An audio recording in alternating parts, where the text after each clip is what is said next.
address the question by Jeff. So in the presentation by Shelton Varapragasam, correct? So he used an extra effort for finding the value of this barrier based on first principles calculations.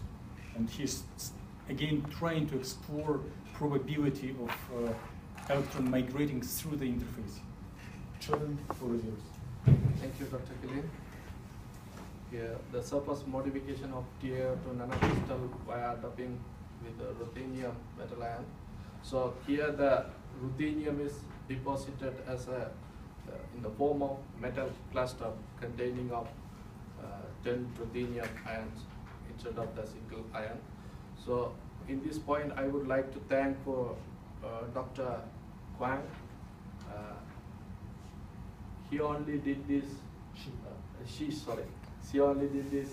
That you modeled this electronic structure and did the geometric optimization and all the pre-processing which are necessary for me.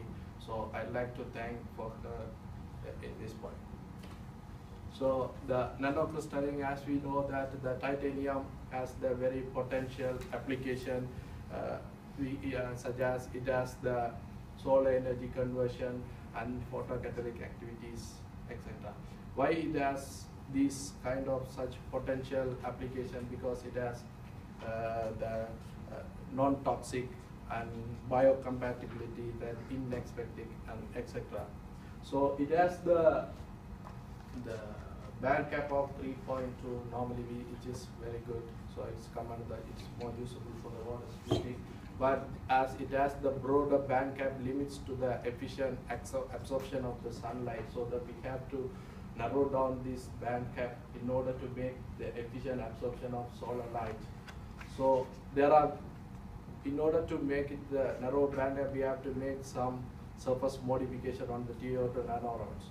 So there are several methods have been reported in this literature, but the one of the method is doping with the metal ion on the TiO2 surface, bring down its the surface modification and narrow down this band cap.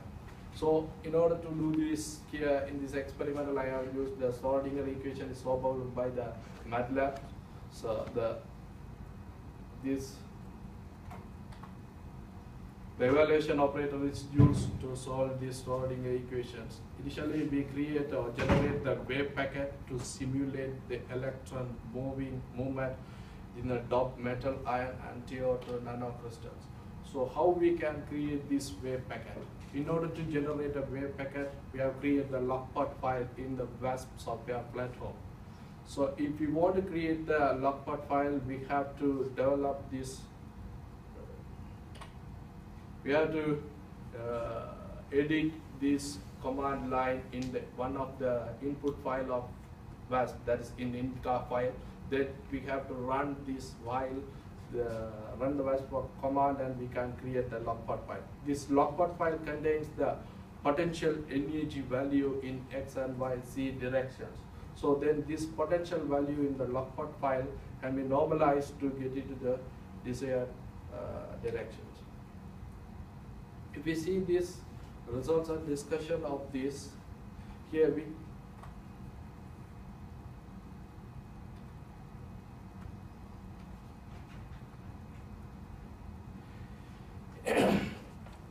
in this model, here you see this titanium dioxide, this nanoparticle. In this side, this titanium nanooxide is attached with this or saturated with these water molecules. But in this side, in this surface, the titanium nanorods are decorated with this metal cluster as well as the water molecule. Here you can see that if we see this potential pattern of this model, here you see this is the